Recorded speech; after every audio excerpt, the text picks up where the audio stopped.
အားလုံးမင်္ဂလာပါကျွန်တော်ဘုရားသခင်ရဲ့ကြီးစုတော်ကြောင့်ယနေ့ထက်ထိအသက်ရှင်ခွင့်ရယုံမကဒီနှုတ်ပတ်တရားတော်ကိုဈာနာရသောအခွင့်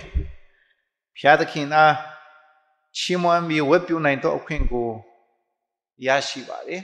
ဆုတောင်းရအောင်ထာဝရဘုရားသခင်ယနေ့ထက်ထိကျွန်တော်မြတ်ရဲ့သက်တာကိုဝေကာ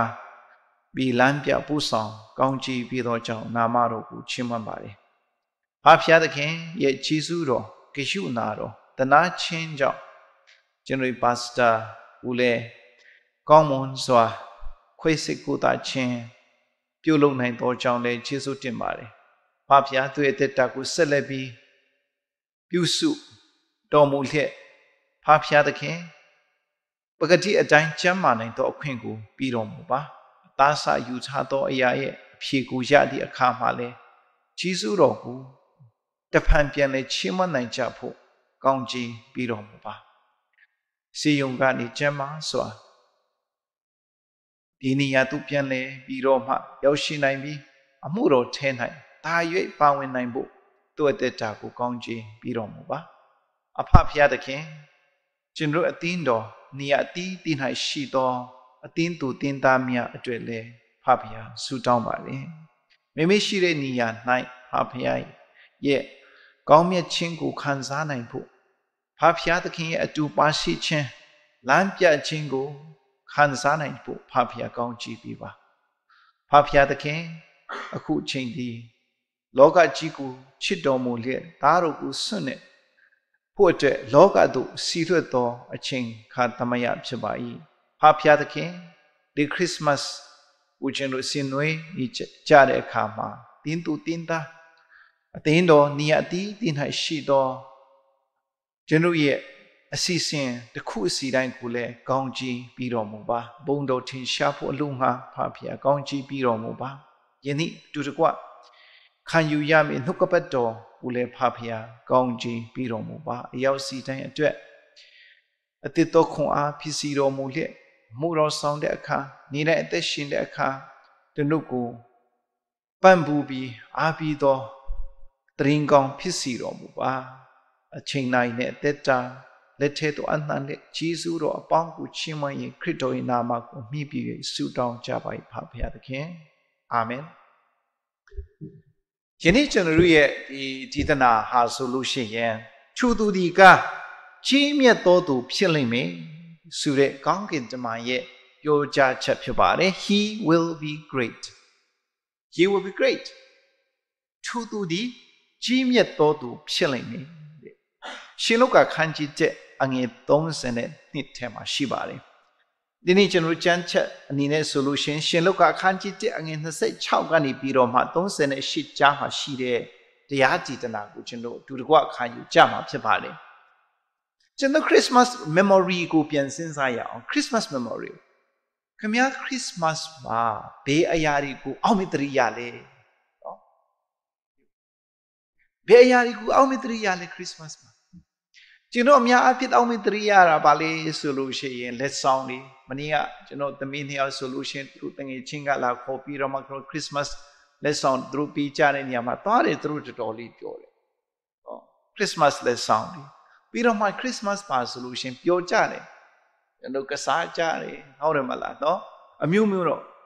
ပျော်ပွဲတွေကျွန်တော်လုပ်ကြတယ်ပေါ့ပြီးတော့မှကျွန်တော် Christmas မှာကျွန်တော်တို့ကကျွန်တော် memory ကပါလေဆိုလို့ရှင်ယာတီဦးတို့ကကောင်းအားဖြစ် Christmas ယာတီကအားလုံးကြိုက်ကြမလို့ထင်တာပဲကျွန်တော်နေမှာနေတော့မှအခုလိုဒီရက်ပိုင်းလောက်ဆိုလို့ရှိရင်ပေါ့နော်မီဇိုရမ်ဖက်မှာအလုပ်သွားလုပ်ပြီးတော့မှပိုက်ဆံသွားရှာတဲ့လူကိုပြန်လာကြတယ်သူတို့ဟိုတော့မှစင်ခေဆက်နော်3 band တီလေးကိုသူတေးယူဝေလာပြီးတော့မှခရစ်စမတ်တချင်းကိုတို့နော်ဖွင့်ပြီးတော့မှလမ်းတစ်လျှောက်လုံးဒီရာသီအမတန်မှပျော်ရွှင်တဲ့ရာသီဖြစ်ပါတယ်ကျွန်တော်ခရိယန်များအတွက်ထူးသဖြင့်ပေါ့နော်ဒါကျွန်တော်တို့ရဲ့ဒီတာမန်အားဖြင့်တာမန်လူအားလုံးပေါ့နော်ခရိယန်အားလုံးများရဲ့ Christmas memory ဖြစ်ပါတယ်အမှတ်တရနော်ကျွန်တော်သိရတဲ့အရာကျွန်တော်ခံစားရတဲ့အရာဒီနေ့ကျွန်တော်ပြောရမယ်ဒီတရားဒီတနာ He will be great ထူသူဒီကြီးမြတ်တော်သူဖြစ်လိမ့်မယ် ကျွန်တော်ပြောချင်တယ်ခရစ်စမတ်ဆိုကြီးမြတ်ခြင်းဖြစ်ပါတယ်ကြီးမြတ်ခြင်းတရားဖြစ်ပါတယ်ဆိုတာကိုလေစိတ်ထဲမှာခံစားဖို့ခံယူဖို့အရေးကြီးပါတယ်ဘယ်အရာကိုကြီးမြတ်တယ်လဲခရစ်စမတ်မှာအစင်တင်ဘယ်အရာကိုကြီးမြတ်လို့ခေါ်ခြင်းလဲကျွန်တော်ဒီခရစ်စမတ်ကကြီးမြတ်ကြည့်ကောင်းကင်တမန်ကစကားပြောတယ်ဟုတ်တယ်မလားမကြားဘူးလေအဲ့လိုမျိုးနော်အဲ့လိုမျိုးသူတို့မကြုံဘူးမမြင်ဘူးမသိဘူးကောင်းကင်တမန်ကစကားပြောတဲ့အချိန်ကြီးမြတ်မွန်မြတ်တယ်အာရှိသေးလေစကားပြောတာမဟုတ်ဘူးသူကဘသူဇခရီစီမစကားပြောတယ်မေရီစီမစကားပြောတယ်ယောသစီမစကားပြောတယ်ဟုတ်တယ်နော်ဒါမကဘူးဘာလဲဆိုခရစ်စမတ်ရှင်ဆိုကောင်းကင်တမန်ကောင်းကင်ဘူချီကောင်းကင်တမန်အများကြီးတခြင်းဆိုတဲ့ခြင်းဖြစ်ပါတယ်ခွာရလဲဆိုတယ်နော်ရှိမသေးတယ်မှာခွာရတခြင်းဆိုတဲ့ခြင်းနော်ဘာလို့ရှိသေးလဲဘာလို့ကြီးမြတ်မှုရှိလဲအမဂျာမကြီးအန်ဩစရာကောင်းတဲ့အရာကြီးမြတ်တဲ့အရာတွေစွန့်တွေ့ရတယ်မြို့တော်အမျိုးသမီးအဲလီဇဘက်ကြီးဘာတဲ့ကြီးပြီလူသားအနေနဲ့လုံးဝခလီမရတော့တဲ့အချိန်ကာလဖြစ်တော်လဲပဲတော့ခလီမွေးရမယ်လွယ်ရမယ်အကြောင်းတွေကိုသိရတဲ့အချိန်ကြီးဖြစ်တယ်မာရီလေးထူနီး၎င်းပဲဟုတ်တယ်နော်ယောက်ျားတော့မှမယူရသေးဘူးတန်ရှင်သောဝိညာဉ်တော်ရဲ့အားဖြင့်ပရိသေဆွဲမယ်ဆိုပြီးတော့မှပြောတဲ့အချိန်ဆိုတော့ကြီးမြတ်တဲ့အချိန်ကြီးမြတ်တဲ့ကာလတွေဖြစ်တယ်ဒါအဆင့်ကြီးမြတ်ခြင်းဒါတဲ့ကြီးမြတ်တဲ့အရာကဘာလဲဆိုလို့ရှိရင်ဒီခရစ်စမတ်ဆိုတာကသခင်ယေရှုကကြီးမြတ်သူ့ရဲ့ကြီးမြတ်ခြင်းကိုကျွန်တော်တို့နားလေသဘောပေါက်တဲ့ကာလဖြစ်ဖို့အရေးကြီးပါတယ်သူရဲ့ကြီးမြတ်ခြင်းကိုကျွန်တော်တို့ချီးမွမ်းတဲ့ကာလသူရဲ့ကြီးမြတ်ခြင်းကိုတက်တည်ခံရတဲ့ကာလဖြစ်တဲ့အချိန်ဖြစ်တယ်ကြည့်လိုက်သခင်ယေရှုဆိုလို့ရှိရင်တကောင်းကင်တမန်ပြောချက်ဒီကျွန်တော်ကြည့်တဲ့အခါမှာအချင်းချုပ်အဖြစ်ကြည့်မယ်ဆိုလို့ရှိရင်အီမန်နွေလဖြစ်မယ်တဲ့ဖယားသခင်ဒီတင်တူးနဲ့လောကီသားများနဲ့အတူပါရှိနေပါတယ်ဆိုတဲ့အကြောင်းကိုပြောကြတဲ့အချိန်ဖြစ်တယ် Savior he will be called Jesus Joshua ဟုတ်တယ်နော်ယေရှုကယ်တင်ရှင်ကိုမွေးဖွားတဲ့အချိန်လေးဖြစ်တယ်ဒီကယ်တင်ရှင်ဆိုလို့ရှိရင်ရှင်သခင်လေးဖြစ်ပြီးတော့မှဒီရှင်သခင်ဟာဆိုလို့ရှိရင်ခုနပြောထားတဲ့အတိုင်းကြီးမြတ်သောပုဂ္ဂိုလ်ဖြစ်တယ်ဆိုတော့နေ့တန်းအနေနဲ့ပြောချင်တာကျွန်တော်ခရစ်စမတ်ကိုကျွန်တော်ဆင်နွှဲတဲ့အခါမှာရာသီရောက်လာလို့သူ့အချိန်တန်လာလို့ဖြစ်တာမျိုးလုံးဝမဖြစ်စေရဘူးကျွန်တော်ကြီးမြတ်ခြင်းကိုကျွန်တော်ချီးမွမ်းနေပါတယ်ကြီးမြတ်ခြင်းကိုကျွန်တော်ကျင်းပနေပါတယ်ဖခင်ရဲ့ခရစ်တော်ကြီးမြတ်ခြင်းကိုဆင်နွှဲနေပါတယ်ဆိုတော့စိတ်ထဲမှာခံယူဖို့အရေးကြီးပါတယ်ကောင်းကင်တမန်ကမာရိစီမှာပြောတဲ့အရာတွေတော့လေကြီးမြတ်တဲ့အရာကိုပဲပြောတယ်လေကြည့်တယ်သိတယ်မဟုတ်လားဒီ28ငွေ28ကိုကြည့်လိုက်ပါဦးဘာတွေကြီးစုတော်ကိုခံစားတော်မိန်းမဖြစ်တယ်တဲ့မင်္ဂလာရှိတော်မိန်းမဖြစ်တယ်တဲ့ဖယားသခင်ဟာတင်တဲ့အတူရှိတယ်တဲ့ဟုတ်တယ်နော်ပြီးတော့မှဘာလဲဆိုတော့မိန်းမတကာတို့ထက်မြတ်သောမင်္ဂလာရှိတယ်တဲ့စသဖြင့်ကောင်းကင်တမန်ကမာရိစီမှာပြောတဲ့စကားတွေအမတမ်းမှကြီးမြတ်တဲ့မြင့်မြတ်တဲ့စကားကိုသူပြောရကြီးမြတ်ခြင်းသို့တော်လည်းကျွန်တော်မမှားဘူးကတော့ဗာလေဆိုလို့ရှင်ဒီမာရိစီမှာပြောတော်လဲပဲသူ့ရဲ့အာယုစိုက်တဲ့အရာကမာရိမဟုတ်ဘူးနော်မာရိမဟုတ်ဘူးဘာသူလဲဆိုလို့ရှိရင်သူမွေးဖွားသူအားဖြင့်မွေးဖွားမဲ့သားယောက်ျားအကြောင်းဖြစ်ပါတယ်တခါလေကျွန်တော်ဖျားသခင်ကကျွန်တော်ကိုအသုံးပြုတဲ့အခါမှာကိုပဲလို့ထင်နေတာအားနေတယ်ကေမားနေဆိုတော့မာရိမဟုတ်ဘူးသူ့ရဲ့ဘဟုဒီသူ့ရဲ့စဉ်းစားထားတဲ့အရာဘဟုအာယုစိုက်တဲ့အရာကမာရိလုံးဝပေါ့သခင်ယေရှုဖြစ်ပါတယ်ဆိုတဲ့အကြောင်းကိုလည်းကျွန်တော်သိဖို့အရေးကြီးပါတယ်ဒီသားတော်ကြီးမြတ်ခြင်းအကြောင်းကိုသူတို့ကြီးညာတာတွေဟိုးကလေးကနေပြီးတော့ကြီးညာတာကိုကျွန်တော်တွေ့ရပါတယ်ဒီပါလဲဆိုလို့ရှိရင်ရှင်လုကာအခန်းကြီး1 30ထဲမှာရှိတဲ့အရာတွေဟာဖေရော prophet ပြုထားတဲ့အချက်တွေကိုပြီးဆုံးလာတယ်ကြီးမားသော prophet ပြုချက်တွေကိုပြီးဆုံးလာတယ်ဒီအရာတွေကဖယားသခင်ရဲ့တကူအားဖြင့်ဖြစ်တယ်ဖယားသခင်ရဲ့ကြီးညာခြင်းအားဖြင့်ဖြစ်တယ်ဖယားသခင်ရဲ့ပြီးဆုံးစီခြင်းအားဖြင့်ဖြစ်နိုင်တဲ့အရာဖြစ်တယ်ဆိုတော့ကြီးမြတ်ခြင်းပေါ့ဖယားသခင်အားဖြင့်ဖယားသခင်နဲ့ဖယားသခင်ကြီးမြတ်နေပါတယ်ဆိုတော့ကျွန်တော်သိဖို့အရေးကြီးပါတယ်ကျွန်တော်ကြီးမြတ်ခြင်းဆိုတဲ့အရာကဘယ်နေရာမှာကျွန်တော်တွေ့ရလဲဆိုတာစဉ်းစားရအောင်ကြီးမြတ်ခြင်းဆိုတာကဒီတရားကိုကျွန်တော်ကြည့်တဲ့အခါမှာဖယားသခင်နဲ့ဆက်ဆိုင်တဲ့နေရာမှာပဲကြီးမြတ်ခြင်းကိုကျွန်တော်တွေ့နိုင်ပါတယ်ဥပမာကျွန်တော်ကြည့်ရအောင်အငယ်30နဲ့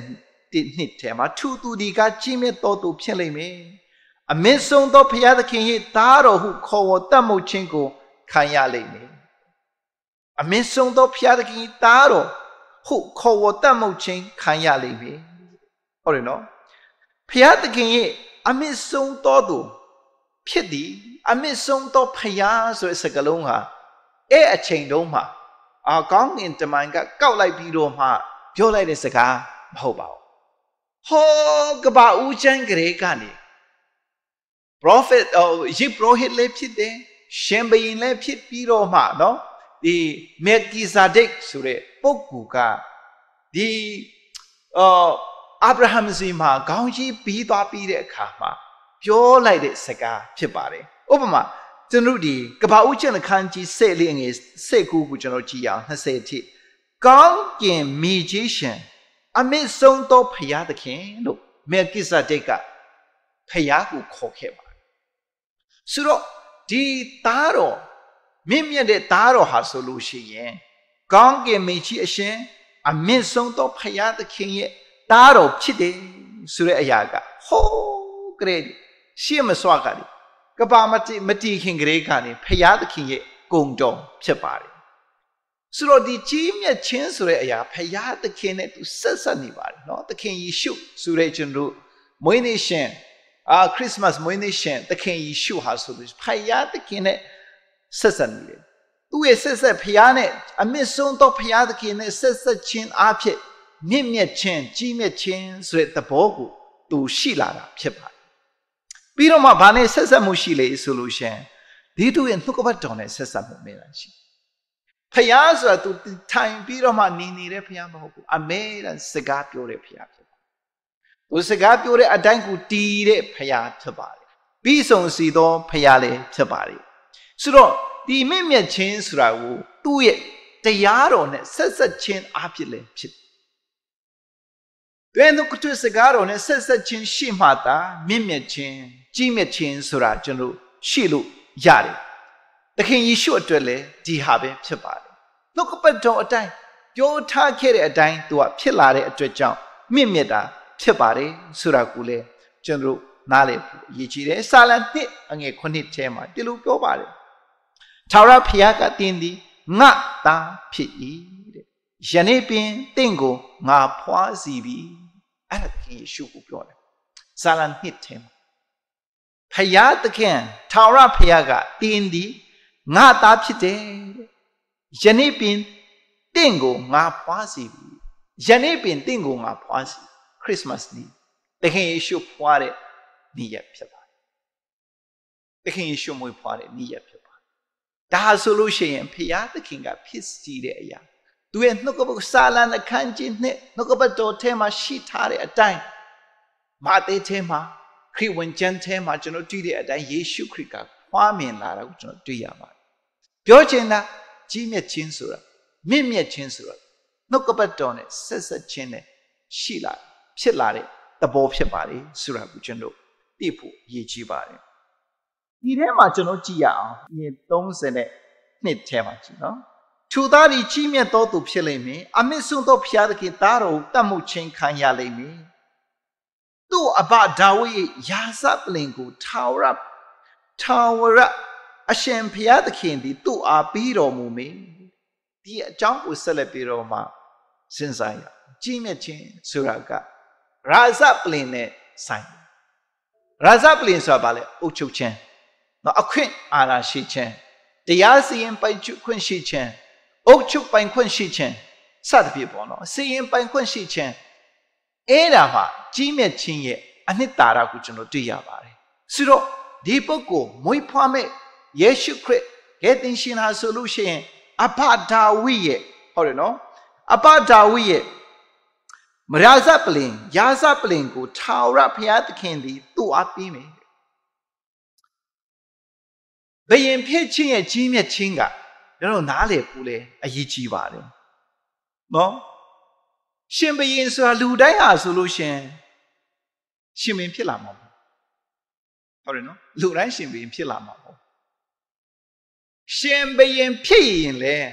လူတိုင်းကကောင်းသောရှင်ဘယင်ဖြစ်လာမှာလေမဟုတ်ဟုတ်တယ်နော်အဲ့ဒါတမိုင်းထဲမှာကျွန်တော်တွေ့ရပါတယ်ခေါင်းဆောင်လူတိုင်းခေါင်းဆောင်မဖြစ်ဘူးလေခေါင်းဆောင်တိုင်းကိုလည်းကောင်းသောခေါင်းဆောင်ဖြစ်လာမှာမဟုတ်နော်ဆိုအဲ့ဒါဒီခေါင်းဆောင်ကြီးမြတ်ခြင်းရဲ့သဘောတရားဒီခေါင်းဆောင်ဖြစ်လာလို့ကြီးမြတ်တာမျိုးမဟုတ်ကြီးမြတ်တဲ့ခေါင်းဆောင်ဖြစ်မှာပဲကြီးမြတ်တာနော်သခင်ယေရှုကကြီးမြတ်သောခေါင်းဆောင်ရှင်ဘုရင်နော်ဖြစ်ဖို့ဒီနေရာမှာကောင်းကင်တမန်ကကျူတင်ဟောထားတာကိုတွေ့ရပါတယ်ရှင်ဘုရင်ဖြစ်ရတာကောင်းသောကြီးမြတ်တဲ့မြင့်မြတ်တဲ့ရှင်ဘုရင်ဖြစ်တာဘယ်လောက်ခက်လဲဆိုလို့ရှင်ကျွန်တော်ကြည့်အောင်ကျွန်တော်ဓမ္မဟောင်းကိုကျွန်တော်လှန်ကြည့်တဲ့အခါမှာဓမ္မဟောင်းထဲမှာဣသရေလပြည်ကိုကြည့်လိုက်နှစ်ချမ်းခွဲထားတယ်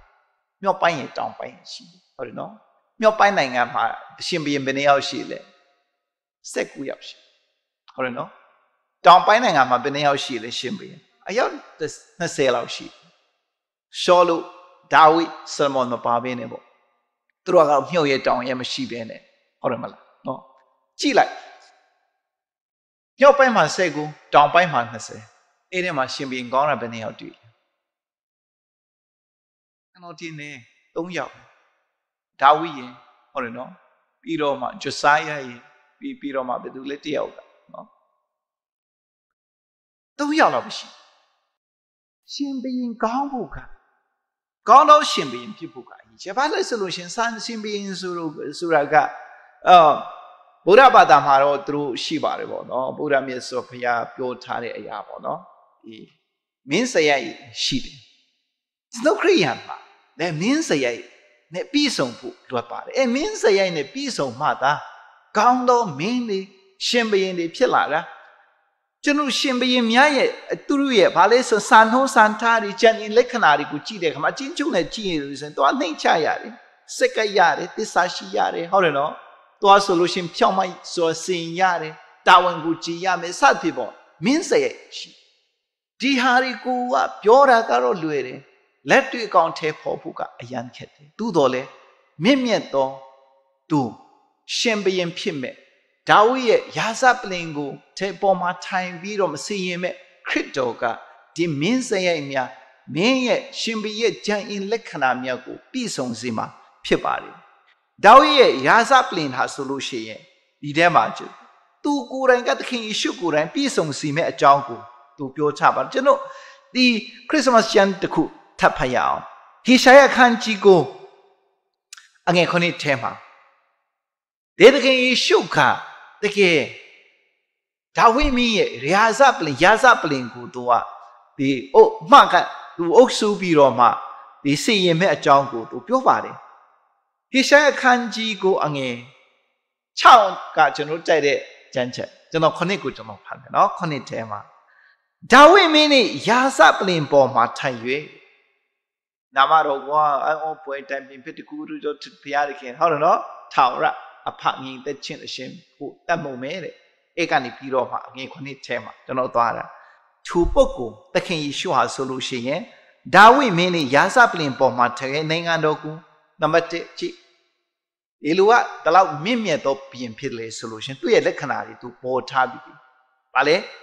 နောင်ကာလအစဉ်မပြတ်သူ့ရဲ့ယာဇပလင်ကတည်မဲတဲ့။တရားတော်အတိုင်းဗာလေဖြောင့်မတ်စွာစေရင်၍အမြဲတည်စီတော်မူမည်အကြောင်းဗာလေအာနာတော်တူးတက်ခြင်းနဲ့နံပါတ်3ငြိမ်သက်တော်မူခြင်းသည်အာနာတော်ကိုတူးတက်မယ်ငြိမ်သက်ခြင်းကိုလည်းတူးတက်မယ်တဲ့။မိစ္ဆာအမြဲရှိလိမ့်မယ်။ကောင်းကင်ဘုရားအရှင်ထာဝရဘုရားသည်အလူတော်အားကြီး၍ထူအမှုကိုပြီးစီတော်မူလိမ့်မယ် ဖယားသခင်အလူတော်ကိုအားကြီးပြီးတော့မှပြီးစီစဉ်မယ်အလူတော်ကိုအားကြီးစီတယ်ဆိုတာကအရေးကြီးတယ်ဖယားသခင်ကသခင်ယေရှုအားဖြင့်အုပ်စုခြင်းသခင်ယေရှုမွေးဖွားလာပြီးတော့မှအုပ်စုခြင်းစီရင်ခြင်းအမှုဒီအစီအစဉ်ဒီအကြံအစီဟာဆိုလို့ရှင်ဖယားသခင်ကအစကတည်းကနေအားကြီးစွာစီရင်ထားပြီးသားဖြစ်အားကြီးစွာသူစီရင်ထားသောအရာကိုသူကဆက်လက်ပြီးတော့မှအကောင့်ထဲပေါ်မယ်ဆိုတဲ့သဘောတရားဖြစ်ပါတယ်။နော်ဆိုတော့ရှင်ဘုရင်ဖြစ်လာမယ့်အကြောင်းယေရှုခရစ်ကဒီကြီးမြတ်သောရှင်ဘုရင်ဖြစ်လာတဲ့အကြောင်းကိုသူကဒီရှီရှာယကလည်းသူပြောထားတယ်သူဖခင်ရဲ့သားအဖြစ်မွေးဖွားမယ့်အကြောင်းကိုလည်းစာလံထဲကနေသူပြောထားပြီးပြောတဲ့အတိုင်းပြည့်စုံလာတာကိုကျွန်တော်ရှင်လုကာကနေသေချာကျွန်တော်အတွက်ဖတ်တမ်းတင်ပေးတာဖြစ်ပါတယ်။စာလံ89အငယ်35 30ကိုကျွန်တော်ဖတ်ရအောင်။ငါသည်ဒါဝိဒ်ကိုမလှည့်စားဟုငါ၏အရှင်ချင်းပါရမီကိုတိုင်တည်၍တခါကျင်ဆိုပြီးတဲ့။သူ၏အမျိုးအနွယ်သည်အစဉ်အမဲတည်ရမည်။သူ၏ပလင်သည်လည်းငါရှိ၌နီးကဲ့သို့ဖြစ်ရမည်။လာကဲ့သို့၎င်းမိုးကောင်းကင်၌သစ္စာဆောင်သောတက်တိကဲ့သို့၎င်းအစဉ်မဲမြန်ရမည်ဟုကိုတော်သည်မိန့်တော်မူပြီဆိုတော့ဒီနေ့ရှင်လုကာပြောထားတဲ့အရာဒီမွေးဖွားမဲ့သခင်ယေရှုဟာဆိုလို့ရှင်ကြီးမြတ်သောသူဖြစ်လိမ့်မယ်ဆိုတာဟိုးခရေကနေပြောထားပြီးသားသူရဲ့ရာဇပလင်ကတီးမဲ့အကြောင်းတွေသူကဒီမိုးကောင်းကင်ကဲ့သို့နီးကဲ့သို့လာကဲ့သို့တီကြီးမင်းမြတ်မဲ့အကြောင်းကိုသူကစကရေကနေပြောထားပြီးသားဖြစ်ပါတယ်ဆိုတော့ရှင်ဘုရင်အဖြစ်သူမွေးဖွားမယ်သူကဘယ်လိုလုပ်သွားမလဲဆိုတာကိုစဉ်းစားစရာဖြစ်တယ်နော်ဘယ်လိုတကယ်အုပ်ချုပ်သွားမလဲဆိုတာစဉ်းစားစရာဖြစ်တယ်ကြည့်ပါလဲဆိုလို့ရှိရင်ယာကုပ်ရဲ့နော်သူယာကုပ်ရဲ့အမျိုးတွေကိုသူကဆက်လက်ပြီးတော့မှအုပ်စုမယ်33ထဲမှာကြည့်နော်ထိုသူဒီလေယာကုပ်အမျိုးအနွယ်ကိုအစင်မပြတ်အုပ်စုလိမ့်မယ်ဟုတ်တယ်နော်သူရဲ့နိုင်ငံဒီလေဆုံးချင်းမရှိရဟုပြောဆို၏ယာကုပ်ရဲ့အမျိုးအနွယ်ကိုအစင်မပြတ်အုပ်စုမယ်ဆိုတာခင်ဗျားတို့ကျွန်တော်တို့နော်စဉ်းစားလိုက်လို့ရှိရင်ဘာမှမဟုတ်တယ်လို့သူဒီယာကုပ်ရဲ့အမျိုးအနွယ်ဣသရီလတွေကိုသွားအုပ်စုလိုက်မယ်လေဟုတ်တယ်မလားသို့တော်လည်းကျွန်တော်တီးဖို့ကဣသရီလလူမျိုးကဘယ်လူဟာမျိုးပုဂ္ဂိုလ်လဲဆိုတော့ကျွန်တော်တို့တီးဖို့အရေးကြီးတယ်နံပါတ်1ယာကုပ်အမျိုးအနွယ်ဆိုတာကဘာလဲဆိုလို့ရှိရင်လူမျိုးကြားမှာတောင်းမှဘာလဲဆိုမတူညီမှုတွေအများကြီးရှိတယ်အုတ်ချုပ်ဖို့အရန်ခက်တဲ့လူမျိုးဖြစ်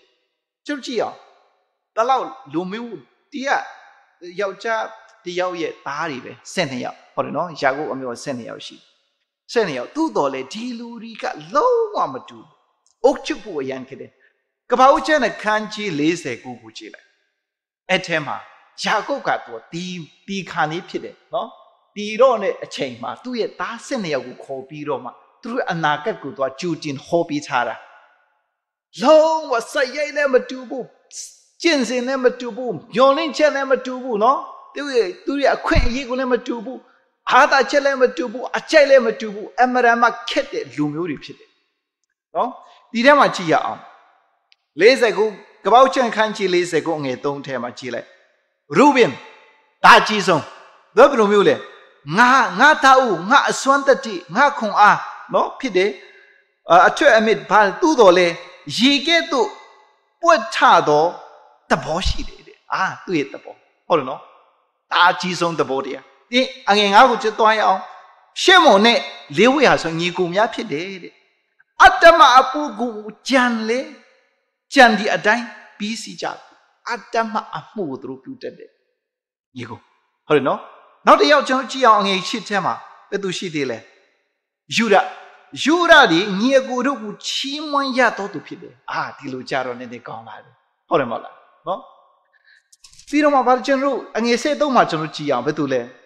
ဇာဗလုန်ဒီပင်လေကမ်းနားမှာနေရတင်းပေါ်စိတ်ဖြစ်လိမ့်မယ်စီပေါ်ရေးသမားဟုတ်တယ်မဟုတ်လားနော်ဂုံတော်ရေးသမားဖြစ်တယ်ဒီလိုကြတော့ပြီးတော့မှ16ကိုကျွန်တော်ကြည့်ရ14ထဲမှာအတ္တခါဒီတောင်ကြားမှာဝစ်လက် အားကြီးသောသူကစစ်တိုက်တမှာဟုတ်တယ်မလားစစ်တိုက်လေစသဖြင့်ပေါ့နော်ဆက်ကြောက်ကူချက်ဒန်ဒီဣတရီလာအနွေတဆုံတပားကဲ့သို့မိမိလိုတို့ကိုစီရင်လိမ့်မယ်ဒါခေါင်းဆောင်မှုအပိုင်းဟုတ်တယ်မလားစီရင်ခြင်းပြီးတော့မှဘယ်သူလဲကိတ်ဆက်ကူချက်မှာကိတ်ဒီစစ်သူရဲတို့ဒီစစ်သူရဲတို့ဒီသူ့ကိုတိုက်ကြမယ်သူကလူတွေကသူ့ကိုရန်ဖြစ်လာရန်စတိုက်ကြမယ်ခိုက်ကြပြီးတော့မှအငယ်20ထဲမှာအာရှာ၌ဖြစ်သောအစာဒီအယတာနဲ့ပြည့်စုံ၍ပြီးတော့မှဗာလဲနတ်တလိ20ထဲမှာလှသောအခက်သူကအလှအပါဟုတ်တယ်မလားသူအကြိုက်ဒီအလှအပါဒီသဘောတရားမတူဘူး20မှာကြည့်လိုက်ယောသတ်ဒီတန်သောပြုံးပြင်ရေတွင်းသားမှာတန်သောပြုံးပြင်ဖြစ်ပြီပြီးတော့မှနောက်ဆုံးမှာ29ထဲမှာကြည့်ဘင်ဂျမင်ဒီလူယူကိုက်စားတတ်သောဒေါခွေးဖြစ်လိမ့်မယ်ကြည့်ဒီထဲမှာကျွန်တော်ရှင်လုကာကသူဖော်ပြထားတဲ့အခန်းကြီး33ထဲမှာယာကုပ်အမျိုးအနွယ်ကိုအစင်မပြတ်အုပ်စုမယ်ဆိုတာလွယ်တဲ့အလုပ်မဟုတ်တကယ်မဟုတ်ဝိဖွားတဲ့သခင်ယေရှုရဲ့အလုပ်ကခက်တဲ့အလုပ်တကယ်ခက်ခဲ့တဲ့အလုပ်ဖြစ်ပါတယ်ဆိုတော့ဒီလူဟာမျိုးအကြိုက်မတူသဘောထားလည်းမတူဇယိုက်ပင်ကိုစိတ်လည်းမတူဟုတ်တယ်နော်ရွေချက်လည်းမတူတဲ့လူတွေကိုဘယ်လိုအုပ်စုသွားမလဲဆိုသူရဲ့ဖျားသခင်ရဲ့တကူကျွမ်းကျင်မှုနဲ့မိတ္တာနဲ့တော့အုပ်စုဖို့တော့လိုမယ်ကျွန်တော်တမိုင်းတစ်လျှောက်ကိုကြီးတဲ့အခါမှာဣသရေလကိုအုပ်ချုပ်တဲ့နီးလူတွေကိုကြီးတဲ့အခါမှာမောရှိကိုဥပမာချင်းအဖြစ်ကျွန်တော်ယူရအောင်မောရှိခေတ်မှာသူတို့ကိုအုပ်ချုပ်လာခဲ့တာဟုတ်တယ်နော်ဒေကန္တရနှစ်ပေါင်း40လုံးသူကအုပ်ချုပ်လာခဲ့ဘယ်လောက်ခက်လဲကြည့်ရအောင်မောရှိအုပ်ချုပ်တဲ့အချိန်မှာတလောက်သူကအခက်ကြုံရလေဆိုလို့ရှိရင်တောလေရာကျန်ခန်းကြီး7အငယ်10ကနေ15ထဲမှာကျွန်တော်ကြည့်ရပါသူကတော်လေးစိတ်ပြည့်တယ်သူဘာခံစားခဲ့လဲကြည့်လိုက်အငယ်10ထဲမှာပြင်းစွာအမျက်ထွက်တော်မူတယ်ဟုတ်တယ်နော်ဘုရားသခင်ကိုသူကငူဆူတာညူဆူတာဘုရားသခင်စီမှာအဘေကြောင့်အကျွန်ုပ်ကိုငင်းဆဲတော်မူသည်ဘုရားအဘေကြောင့်နော်ရှိတော်၌မျက်နာမရဘဲနေရသည်ဟုတ်တယ်နော်အထင်းဒီနုစုတငယ်ကိုဆောင်တကယ်တော့ဤလူတို့သည်ပိုက်ချီလက်ဆောင်လို့ဟုအကျွန်ုပ်အမိန့်တော်မူမည်အကြောင်းဤလူအပေါင်းတို့သည်အကျွန်ုပ်သည်ကိုဝင်ဆောင်ပါသလားတလို့တဲ့ဖွားမြင်ပါတလို့ငါကိုဝင်ငါမွေးဖွားတဲ့ကလေးတွေလားတဲ့ဟုတ်တယ်မလားပြီးတော့မှကျွေးစရာဖို့အမဲသားကိုကျွန်တော်ဒီဘယ်ပင်မှရနိုင်ဘာအနေစသဖြင့်ပေါ့နော်ဤလူအပေါင်းတို့ကိုအကျွန်ုပ်တယောက်တည်းသာမဆောင်ရွက်နိုင်ပါပြီးတော့မှကြည့်အငယ်ဆက်လီအဆုံးပိုင်းမှာဆောင်ရွက်ရတော့ဝန်လေလီလွန်းပါ၏ဆိုတော့မောရှိရဲ့အတွေ့အကြုံကိုကျွန်တော်ကြည့်တဲ့အခါမှာအကျွန်ုပ်ကိုအလင်းအမြန်တီးစီတော်မူပါဒီလူတွေကိုတော့အုပ်စုဖို့အရင်ခက်တယ်မောရှိဟာဆိုလို့ရှင်ဖယားသခင်ကသူ့လောက်ရင်းနှီးတော့ပုဂ္ဂိုလ်မရှိဘူးကျမ်းစာတယ် As a man speak to his friends နော်လူကသူ့တငယ်ချင်းကိုမျက်နှာချင်းဆိုင်စကားပြောတယ်လို့ဖယားသခင်ကသူ့ကိုစကားပြောတယ်သူ့လောက်နှိမ့်ချတော့သူလည်းမရှိသူ့လောက်ပြရိတ်တော်ရတော့သူလည်းရှိချင်မှရှိသူ့တော်လည်းကြည့်တယ်ဖယားဒီလူကိုယာကုပ်ရဲ့အမျိုးတွေကိုငါမဟုတ်ချုံနဲ့ငါ့ကိုတတ်လိုက်နော်ငါ့ကိုတတ်အဲ့လိုပဲဘုရားသခင်ကိုသူ့ကအစင်ခေါ်ဒီလူအတွက်သခင်ယေရှုဖွားမယ်ဒီလူကိုအုပ်စုဖို့အတွက်ဖွားမယ်အဲကြောင့်အစကလေးကနေတော့ခေါင်းငင်တမန်ကပြောဒါမြင့်မြတ်တော်သူဖြစ်ကြီးမြတ်တော်သူဖြစ်မယ်ကြီးမြတ်တော်သူဆိုကျွန်တော်ခရစ်စမတ်ကိုကျွန်တော်ပြန်လည်စဉ်းစားတဲ့အခါမှာဖခင်ယေရှုခရစ်ရဲ့ကြီးမြတ်ခြင်းကိုကျွန်တော်အတိတ်တဖန်ပြန်လည်ပြီးတော့မအာယုံစိုက်ပြီးအရေးကြီးပါတယ်။ကြံတဲ့ decoration တွေလှတယ်၊ကြည့်ပြီးကောင်းတယ်နော်။လက်ဆောင်တွေကောင်းတယ်၊တခြင်းဆိုတာအကုန်လုံးကောင်းတယ်။သို့တော်လည်းကျွန်တော်အနေနဲ့စိတ်ထဲမှာအတွေ့အခေါ်ထဲမှာနှလုံးသားထဲမှာဝိညာဉ်ထဲမှာထည့်စဉ်းစားဖို့ကကျွန်တော်တို့ဒီခရစ်စမတ်ဆင်နွှဲနေရတဲ့အရေးအကြောင်းရင်းကဘာလဲဆိုလို့ရှိရင်ယေရှုခရစ်ကြီးမြတ်ခြင်းဖြစ်ပါတယ်ယေရှုခရစ်ကြီးမြတ်ခြင်းသူဟာဆိုလို့ရှိရင်ဘုရားသခင်ရဲ့ဆက်တော်သူပုဂ္ဂိုလ်ဖြစ်တယ်ဘ ယားသခင်ကစီးမစွာကလေးကပြောထားတဲ့အတိုင်းသူ့သားအဖြစ်ဖွားမြင်မဲ့အတိုင်းတော့မွေးဖွားလာတယ်ရှင်ဘင်းအဖြစ်သူမွေးဖွားလာတယ်ကယ်တင်ရှင်အဖြစ်သူမွေးဖွားလာတယ်အုပ်စုတော်သူအဖြစ်မွေးဖွားလာတယ်အဖဒါဝိဒ်ရဲ့planဆိုတာကအုပ်စုချင်းကိုဆိုလိုတာလူသားအားလုံးကိုအုပ်စုဖို့အတွက်စီရင်ဖို့အတွက်မွေးဖွားလာတာဖြစ်ပါတယ်ဆိုဒီခရစ်စမတ်မှာသခင်ယေရှုကိုကြီးမြတ်တဲ့မြင့်မြတ်တဲ့သခင်ယေရှုကိုငါတို့ဘယ်လိုဟာမျိုးနဲ့တုံ့ပြန်ဘယ်လိုတုံ့ပြန်ခြင်းဘယ်လိုတုံ့ပြန်ကြလဲကျွန်တော်တုံ့ပြန်တဲ့နည်းတုံ့ပြန်တဲ့နည်းပေါ့နော်တင့်တော်တဲ့တုံ့ပြန်နည်း၃ခုကိုတော့ပြောပြမယ်ဒီကုန်းအနေနဲ့နံပါတ်1တန်ဖိုးထားရယေရှုခရစ်ကိုကျွန်တော်တန်ဖိုးထားရသူကမွေးဖွားလာတယ်ပြောတဲ့အတိုင်းမွေးဖွားလာတယ်ပြောတဲ့အတိုင်းအမှုတော်ဆောင်လာတယ်ပြောတဲ့အတိုင်းအသေးခံပြောတဲ့အတိုင်းအမှုကပြီးပြီဟုတ်တယ်နော်အဲ့ဒါအတွက်ကြောင့်ဒီသခင်ယေရှုကိုကျွန်တော်တန်ဖိုးထားရတန်ဖိုးထားဖို့ကအရေးကြီးပါတယ်ပြီးတော့မှနံပါတ်2ကျွန်တော်ယေရှုခရစ်ကိုမျက်နှာရအောင်မျက်နှာချင်းကအရေးကြီးပါတယ်ကျွန်တော်မျက်နှာချင်းမှာဘယ်လိုအမျိုးနဲ့ယေရှုခရစ်ကိုမျက်နှာမလဲရှင်ပေါလုရဲ့နီးကကျွန်တော်အတွက်အမှန်မှအရေးကြီးပါတယ်ဘယ်လိုခေါ်လဲခရစ်တော်ခမည်းတော်ယေရှုခရစ်ကိုဘယ်လိုခေါ်လဲရှင်ပေါလုကဒီလိုယေရှုခရစ်ကိုမျက်နှာပြီးတော့မှခေါ်တယ်တိတမတဲ့အခန်းကြီး6အငယ်73ကနေ16ကိုကြည့်လိုက်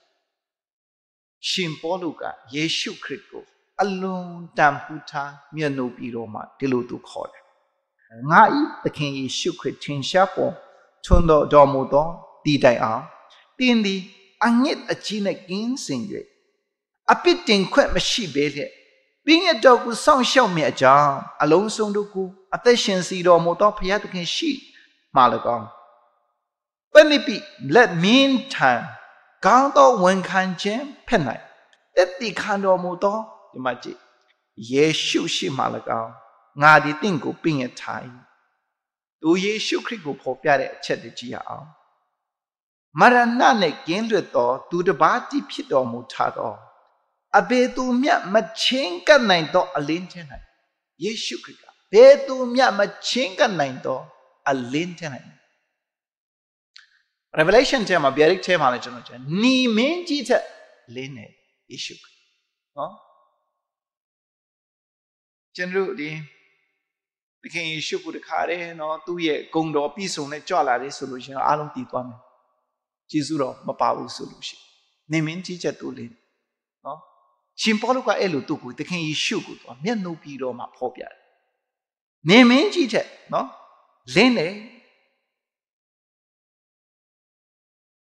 ပြီးတော့မှဗာလဲဆိုလို့ရှိရင်ထပ်ပြီးတော့မှမချင်းကအလင်းတဲ့၌ညီတော်မူထအဘေသူမှမမြင်ဘူးမမြင်နိုင်ရာဖြစ်တော်မူထသောမင်္ဂလာရှိတော်မင်္ဂလာရှိတယ်တပါးတည်သောအရှင်ဖြစ်တော်မူထသောတပါးတည်သောအရှင်ဖြစ်တယ်ဘယင်တကာတို့ရဲ့ဘယင်ဖြစ်တယ်သခင်တကာတို့ရဲ့သခင်ဖြစ်တယ်ကာလအချိန်ရောက်တော့အခါသခင်ယေရှုခရစ်သည်ထင်ရှားပေါ်ထွန်းခြင်းကိုပြတော်မူလေသူသည်တနည်းကြရင်ထင်ရှားပြီးတော့မှပေါ်ထွန်းလာယေရှုခရစ်ကိုကျွန်တော်နော်ဒီကြီးမြတ်လိမ့်မယ်ကြီးမြတ်တော်သူဖြစ်မယ်လို့ကျွန်တော်ပြောတယ်ခါမှဒီခလေးငယ်ငယ်လေးကိုပဲကြည့်ဖို့မဟုတ်ဟုတ်နော်ဒီခလေးငယ်ငယ်လေးကိုပဲကြည့်ဖို့မဟုတ်ဓမ္မဟောင်းကလေးကနေဟုတ်တယ်နော်အမြင့်ဆုံးသောဖယားသခင်ရဲ့သားဖြစ်မယ်အကြောင်းဖော်ပြထားတဲ့အတိုင်းသူမွေးဖွားလာဟုတ်တယ်နော်ရှင်ဘုရင်ဖြစ်ဂေတင်ရှင်ဖြစ်သူမွေးဖွားလာတယ်ဒီအမှုတွေကိုအကုန်လုံးပြီးတာမကဘူးတနေ့ကျရင်ယခုအချိန်မှာနော်ကျွန်တော်လုံးဝချင်းကလို့မရနိုင်တဲ့အလင်းထဲမှာကောင်းကင်ချမ်းရှိတော့သခင်ယေရှုဖြစ်တယ်ဒါမကဘူးတနေ့ကျရင်ဒီသခင်ယေရှုဟာကြွလာပေါ်ထွန်းမယ်ဆိုတာကိုကျွန်တော်တန်ဖိုးထားတယ်ဆိုလို့ရှိရင်ပို့ပြီးတော့မှကျွန်တော်ခရစ်မတ်ကျင်းပတာအရသာရှိမှာဖြစ်ပါတယ်နော်ပြောချင်တာကျွန်တော်ခရစ်မတ်ကျင်းပခြင်းကအတိတ်မှာပဲမရှိလွန်ခဲ့တော့နှစ်ပေါင်း2000အတွက်ကိုပဲကျွန်တော်ကနေတာချင်းစွနေတာစားနေတာပြောနေတာတက်တီခံနေတာမဟုတ်ယခုအတွက်ဒီသခင်ယေရှုကသက်ရှင်နေအလင်းထဲမှာရှိနေတယ်ကောင်းကင်မှာရှိတယ်မကဘူးတနေ့ကျရင် ဒီသခင်ယေရှုကပေါ်လွင်ထင်ရှားပြီးတော့မှသူ့ရဲ့အသင်းတော်ကျွန်တော်ယုံကြည်သူများကိုလာခေါ်မှာဖြစ်ပါတယ်ဆုတဲ့တရားကိုလည်းကျွန်တော်ထည့်စဉ်းစားဖို့အရေးကြီးပါတယ်အုပ်စုချင်းရဲ့သဘောတရားကအဲ့ဒါအဆုံးထိသူစီရင်သွားမှာဖြစ်ပါတယ်နောက်ဆုံးမှကျွန်တော်ရဲ့သူ့ကိုတုံ့ပြန်တဲ့နီးကဘာလဲဆိုလို့ရှိရင်ယူသေးခြင်းယူသေးရအောင်သခင်ယေရှုယူသေးလေးမြတ်ခြင်းရှိဖို့ကအရေးကြီးပါတယ်ကျွန်တော်ကြည့်ရအောင်ရှင်ယောဟန်အခန်းကြီး9အငယ်21နဲ့22ထဲမှာဒီသူရဲ့အုပ်စုချင်းယာစပလင်ခံခြင်းနဲ့ပတ်သက်ပြီးတော့မှသခင်ယေရှုကိုယ်တိုင်ပြောတဲ့စကားဖြစ်ပါတယ်ကြည့်ရအောင်ဒါတော့ကိုယူသေးစီမဲ့အကြောင်းပဲဟုတ်တယ်နော်ဒါတော့ကိုယူသေးစီမဲ့အကြောင်းခမဲတော်သည်အဘယ်သူကိုမျှတရားစီရင်တော်မမူတဲ့ကြည့်ဒါတော့သခင်ယေရှုကိုကျွန်တော်ယူသေးဖို့အတွက်ခမဲတော်ကဘယ်သူကိုမှမစီရင်ဘူးတဲ့ကျွန်တော်ပြောချင်တာဒီမှာကြည့်ကဘာအစကနေအဆုံးထိနော်ကျမ်းစာအစကနေဆုံးထိကျွန်တော်စီရင်ခြင်းကိုကြည့်တဲ့အခါဘုရားသခင်စီရင်လာခဲ့တယ်လေဟုတ်တယ်မလားအပိတိစီရင်တာဒီတိုးတုံနဲ့ကိုမောရဆိုလို့ရှိရင်မင်းနဲ့ကတ်နဲ့စီရင်တာဒီအများကြီးရှိလာဟုတ်တယ်နော်ဒီစီရင်ခြင်းအားလုံးဟာဆိုလို့ရှိရင်ဘုရားခမဲတော်ဘုရားသခင်ကသားတော်စင်မှာအထားတယ်အမှုဖြစ်ပါတယ်အခွင့်အာဏာဖြစ်ပါတယ်ဘာကြောင့်လဲသားတော်ကိုယူသည်ဖို့တဲ့သားတော်ကိုယူသည်စီမယ်အကြောင်းကြည့်နံပါတ်1စီရင်ခြင်းအားလုံးကခမဲတော်ကသူကမစီရင်ဘူးတဲ့ဗျာဒိတ်ချမ်းကျွန်တော်ကြည့်တယ်မောက်သူဟိုးစာfirst Corinth နော် Corinth ပထမဆောင်ခန်းကြီး15ကိုကြည့်တဲ့အခါမှာအမှုအကုန်လုံးကိုပြီးစီးသွားတဲ့အခါမှာကောင်းကင်နဲ့မြေကြီးငရဲနဲ့ကောင်းကင်အထိအဆုံးထိစီရင်ပြီးသွားတဲ့အခါမှာသားတော်ကခမဲတော်စင်မှာပြန်အပ်မယ်တဲ့အခုမှသိဒါစီရင်နေတော့ဖြစ်ပါတယ်ဒါတော့အားဖြင့်ကျွန်တော်လောကကြီးကိုဖျားသခင်ကစီရင်နေတော့ဘာကြောင့်လဲစီရင်ခြင်းကိုခမဲတော်ကဖျားကသူ့စင်မှာအပ်ထားဘာကြောင့်လဲဒါတော့ကျွန်တော်ယူတည်နိုင်ဖို့အတွက်ယူတည်တတ်ဖို့အတွက်ဖြစ်ပါတယ်ဒုတိယအပိုင်းလေးကိုကျွန်တော်ဖတ်ရအောင်တရားစီရင်ခြင်းအခွင့်ရှိသမျှကိုတဲ့ဒါတော့အပြီးအပ်တော်မူဟုတ်တယ်နော်တရားစီရင်ခြင်းခုနအရာဇပလင်အဘဒါဝိရဲ့ယာဇပလင်တရားစီရင်ခြင်းနဲ့ဆိုင်ဖြောင့်မတ်စွာစီရင်ခြင်းမင်္ဂလာနဲ့စီရင်ခြင်းဟုတ်တယ်နော်ကျမ်းတမ်းစွာစီရင်ခြင်းအမှုနည်းသမျှဒါတော့စီမှာခမဲတော်ကအထာတာဖြစ်ပါတယ်နောက်ဆုံးမှကျွန်တော်ကြည့်ရအောင်ဒါတော်ကိုမယူတည်သောသူဒီကဒါတော်ကိုစီလွတ်တော်မူသောခမဲတော်ကိုမယူတည်သောသူဖြစ်၏ဒီနေ့ကျွန်တော်တို့ခရစ်စမတ်ကိုကျွန်တော်ဆင်နွှဲတဲ့အခါမှာနည်းနည်းပါးပါးကျွန်တော်ဆင်နွှဲတဲ့ပုံကျွန်တော်အတွေ့အခေါ်အတိတရားကိုမြင့်တင်ကြအောင်နော်မြင့်တင်ကြအောင်ထိုသူဒီကြီးမြတ်သောသခင်ယေရှုဖြစ်တယ်ရှင်ဘိန်းအဖြစ်ယာကုပ်ရဲ့အမျိုးတွေကဘာသူကဘာသားတွေအားလုံးကိုစီရင်တဲ့ဖခင်ဖြစ်တယ်ထာဝရသူ့ရဲ့စီရင်ခြင်းသူ့ရဲ့ယာစပလင်ကိုလည်းထာဝရတည်မင်းဒီအကြောင်းကကျွန်တော် future အနာဂတ်ဖြစ်နေတဲ့အခါမှာကျွန်တော်ခရစ်စမတ်မှာသိပြီးတော့မဟောတတ်ယေရှုခရစ်လောက်ရမယ်အနာဂတ်မှာနော်မွေးဖွားပြီးမှသူဆောင်ရွက်ရမယ်အရာဖြစ်တဲ့အခါမှာသို့တော်လည်းကျွန်တော်ရှောင်လို့မရဘူးယခုမှသခင်ယေရှုကစီရင်နေပါတယ်လို့တတ်မှတ်ဖို့ခံယူဖို့အရေးကြီးပါတယ်အဲကြောင့်ခရစ်စမတ်မှာကျွန်တော်ခရစ်တော်အကြောင်းကိုသက်သေခံတဲ့အခါမှာခရစ်တော်ကိုကျွန်တော်တန်ဖိုးထားရမျက်နှာထားရပြီးတော့မှသခင်ယေရှုကိုအလွန်တကယ်ယူတည်ရအောင်လို့ကျွန်တော်တိုက်တွန်းနှိုးဆော်ခြင်းပါတယ်ရောက်စီတိုင်းဘုရားသခင်ကောင်းချီးပေးပါစေ